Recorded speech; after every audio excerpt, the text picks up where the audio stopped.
Hello friends, today we will be looking at the topic effective communication. Effective communication holds the key to all successful relationships, be it personal, interpersonal or professional. All relationships depend on effectively communicating, whether in terms of sending or receiving information. So, effective communication defines effectiveness of an individual in interpersonal and group context. The way we communicate is a learned skill which develops over the years. So, learning effective communication or learning to communicate effectively is shaped by the skills an individual picks up or an individual develops as he or she progresses through years. So, developing effective communication skills is very important for effectiveness of an individual in any context of life.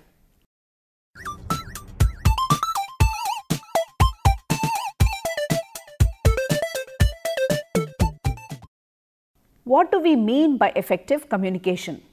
The effectiveness of a particular communication is measured by the similarity of the data which was sent to the data which was received, or in other words, it is measured by the similarity of the idea of the sender and the idea of the receiver. When there is a high degree of similarity, that constitutes an effective communication. The process of communication involves a source, a sender, a channel, the message and a receiver. There are various other enablers which also act upon during this communication process. So, when we are discussing about effective communication, we need to take all these into account. We need to consider the importance of each of these in trying to understand how communication can be carried out effectively. When we are talking about source of communication, we are actually referring to the speaker or the encoder, or to give you an example, in the context of a classroom, the teacher or the lecturer becomes the source of the message. So, who is the receiver? The receiver is the student in the case of a classroom. The student is also the decoder of the message. So, the receiver is the decoder of the message. The receiver is the listener of the message. So, the listener or the decoder or the student or the person who is at the receiving end is called the receiver in the communication process. Apart from the source and the receiver, various other symbols are also important in deciding the effectiveness of communication. These could be the words, the language used, various signs and symbols, nonverbal cues such as body language, such as environmental cues, the music, gestures, etc. So, the source, the symbols and the receiver all need to be understood in the context to really appreciate how communication can be made more effective. Let us look at the source of the message in terms of the contribution towards effectiveness in communication process. Ability to use appropriate language, a positive attitude, confidence in the accuracy of the message and confidence in the individual and in the manner of the delivery are all contributors towards building an effective communication process. Let us now look at the various symbols associated with communication process. The language used or the kind of words used influences how the message is interpreted. By using a variety of channels, by supplementing words with the right kind of tone, with gestures, appropriate body language, expressions, the impact of a particular message can be increased, making the communication more effective. So, choosing the right kind of symbols to clarify, emphasize, define and limit the message is going to make communication more effective. Also, the ability to take and quickly respond to feedback is another important contributor towards ensuring effectiveness of communication process. Let us now look at effectiveness of communication from the receiver's end. The level of attention of the receiver plays a very important role in deciding the effectiveness of communication. If the receiver is not paying attention, even though the message has a lot of clarity, even though it is supplemented by several verbal and non-verbal cues, the message still fails to be delivered effectively because the receiver lacks attention. So, the level of attention of the receiver forms an important aspect of effective communication. As with the source, a positive attitude and the ability to understand the language and receive the message is also an important contributor to effective communication. Further, the receiver's experience at that particular level of communication also impacts the effectiveness of communication process. When someone is used to, let us say, regularly dealing with legal documents, their interpretation of what a particular message means will certainly be very different from a layman reading the same message and trying to understand its various implications. So, the level of experience of the receiver at that particular level of communication is also an important contributor, an important factor that decides on the effectiveness of communication process. In order to facilitate effective communication, it is very important to have positive attitude both at the sender's end as well as the receiver's end.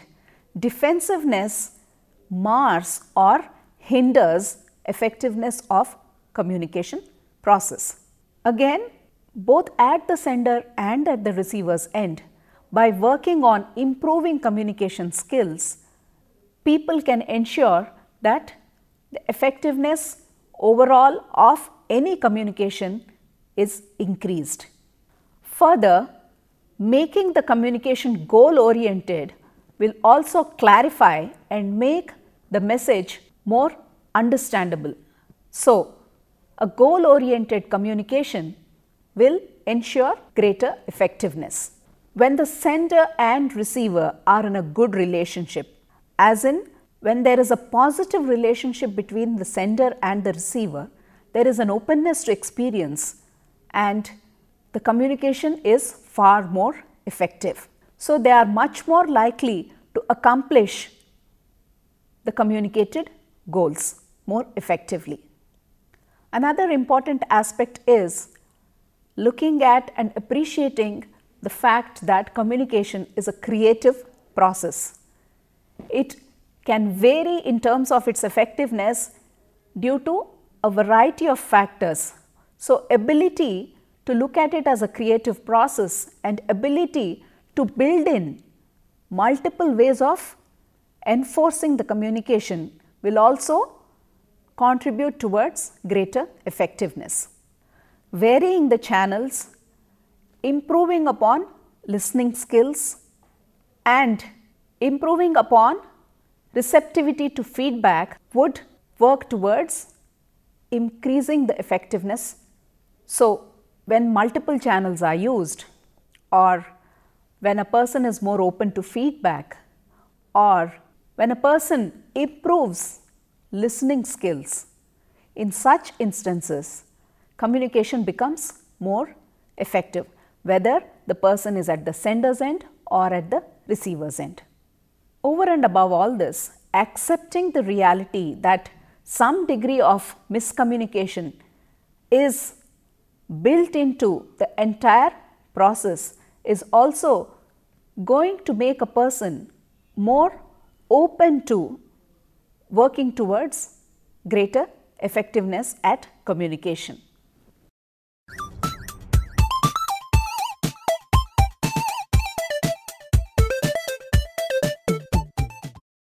Let us now look at some of the research findings in studies that aimed at understanding the contributing factors towards effective communication. One study looked at the style of communication and attitude change. The findings of the study suggested that whenever there is a discussion mode in the communication, that is, there is a flow of information between the sender and the receiver, and the communication is two-way rather than one-way. So, whenever there is a discussion as compared to a one-way communication process, that is a lecture, in such instances there was a greater possibility for attitude change. So, the style of communication does have an impact, an effect on attitude change among individuals. So, for the purposes of attitude change, a discussion was found to be a more effective mode of communication rather than a lecture. A two-way communication was also found to be more effective because, as compared to one-way, a two-sided presentation provides immunization against future counterattacks. So, a two-way communication process has been found to be more effective than one-way communication. Studies have shown that richness of communication in terms of the content or the message and reinforcement of the message are also important factors to be considered when looking for ways to improve effectiveness of communication. When there is a reinforcement of message and when there is a richness in terms of experience of the message, then the communication is more effective. During the communication process, several factors can run interference. There could be psychological factors, physiological factors or environmental factors which interfere with the communication process. When two people are speaking, a third person walks by. Just the movement of a third person within the eye span of the receiver can create an interference. Similarly, disturbances or distractions in the environment around. Physiological factors such as discomfort caused because of certain physiological reasons. All these could interfere with the effectiveness of communication process. As studies have shown, minimizing interference due to physiological, psychological or environmental factors contributes towards greater effectiveness of communication. There have been studies which try to look at the effect of fear arousal on communication.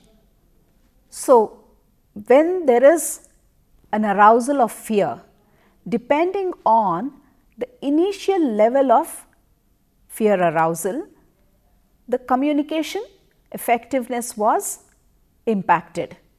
When the initial level of arousal was low, there was a greater impact or a greater effect on effectiveness of communication.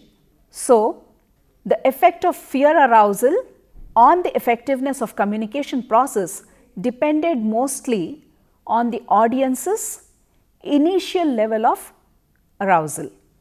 Several studies have also looked at the size of the group and effectiveness of communication. The results have largely demonstrated that as the group size increases, the effectiveness of communication goes down.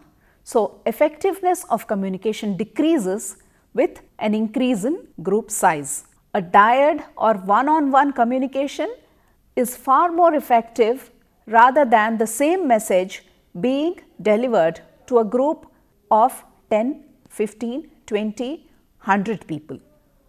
So, as the group size increases, the effectiveness of communication process has been found to actually decrease.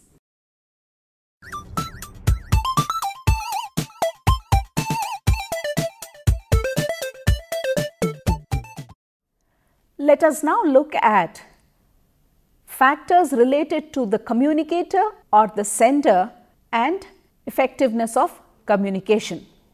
In terms of the communicator, the credibility of the communicator or the credibility attached to the sender of a message has an impact in deciding the effectiveness of a communication process.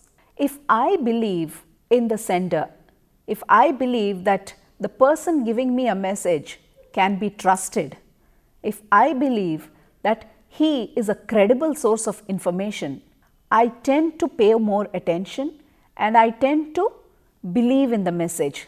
So, the credibility of the communicator impacts the effectiveness of communication process. A credibility of the communicator chiefly depends on his or her trustworthiness and his or her expertise in the given subject matter. When the message is related to an area where the communicator has a high degree of expertise and when the communicator is seen as being highly trustworthy, in such cases the communication is far more effective. The proximity of the receiver to the communicator is one more factor that influences the effectiveness of communication. When there is a greater degree of proximity between the receiver and the sender, communication becomes more effective. Between the sender and the receiver, when there is a common core of experience, to that extent communication becomes more effective. Studies have suggested that when the receiver and sender have been through certain things together, communication between these two happens more faster and more effectively. So, having a common core of experience improves the effectiveness of communication. For example, when there are two colleagues working on a project, if both of them had worked earlier together and this is the second project they are into, then the pace and the ease of communication is far more successful as compared to two people who are coming together for the first time to work on the same project. So, having a common core of experience contributes greatly towards making communication more effective. A common frame of reference between the sender and receiver also has an effect on the effectiveness of communication process. What do we mean by a common frame of reference? When the sender and the receiver both have clearly defined frame of reference or a clearly defined context for the message, in such instances the communication becomes more effective. There is a lesser chance of distortion or misinterpretation of the message being sent. So, having a common frame of reference between the sender or the communicator and the receiver will ensure greater effectiveness of communication. Language forms a very important factor in ensuring the effectiveness of communication. Language, several studies have focused on the role of language in assessing or in ascertaining the effectiveness of communication process. In fact, language is a very important contributor towards the entire communication process. Verbal messages form the core of most of human communication. So, language is a very important factor when we try to understand effective communication. Studies have shown that there is a difference in the degree of effectiveness of communication when there is a difference in terms of native language versus foreign language being used as mode of communication. Language in terms of the choice of words, the richness of vocabulary is an important contributor in ensuring greater effectiveness of communication. Also, apart from language skills, the non-verbal cues and various signs and symbols also have been found to impact effectiveness of communication. Studies have shown that understanding the signs, symbols and conventions contributes towards a greater degree of effectiveness in communication process. When both the sender and the receiver understand certain symbols, understand the signs which are built into the message, when both the sender and the receiver understand the conventions against which a message is sent and a message is delivered, in such instances there is a great effectiveness in the communication process. So, effectiveness of communication is dependent on several factors which are part of the communication process, be it the sender, the receiver, the encoding, the decoding, the channel, the language used. All these multiple factors along with other cues such as the environmental cues, physiological and physical and psychological factors, all these contribute towards the complexity involved in ensuring effective communication.